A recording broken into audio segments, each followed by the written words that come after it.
व आरेवाडी गावातून आपले वारकरी पंढरपूरमध्ये चाललेले आहेत असं दाखवलेलं आहे.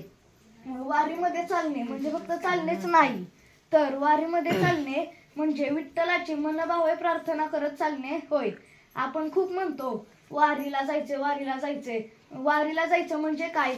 वारीला जायचं म्हणजे विठ्ठलाची मनभावे प्रार्थना करत जाणे होय. त्या विठ्ठलाच्या भक्तीमध्ये पूर्णपणे तल्लीन होऊन जाणे. तर आपण येथे आरेवाडी गाव दाखवलेले आहे.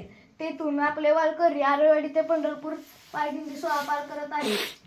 खाली चंद्रभागेची नदी दाखवलेली आहे व मोठ्या प्रमाणात पंढरपूर येथे भाविक भक्त येतात, म्हणून त्यांची गैरसोय होऊ नये म्हणून येथे आपण पार्किंग एरिया दाखवलेला आहे व येथे सार्वजनिक शौचालय दाखवलेलं आहे.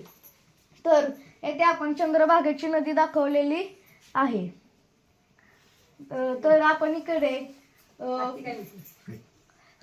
इकडे गौरीची पारंपरिक पद्धतीने गौराई महिला भजनी मंडळ आहे असं दाखवलेले आहेत व त्या सर्व गौराई भजनामध्ये तल्लीन होत आहेत असं दाखवलेलं आहे.